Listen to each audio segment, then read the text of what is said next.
For a split second, this so-called smuggler had accidentally flashed a law shield, which they could have been using to blend in with the law, but I just had to make sure that was the case before following them for any longer.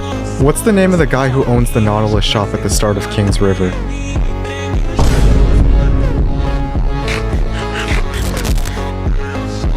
Webby, run! Yo, what the?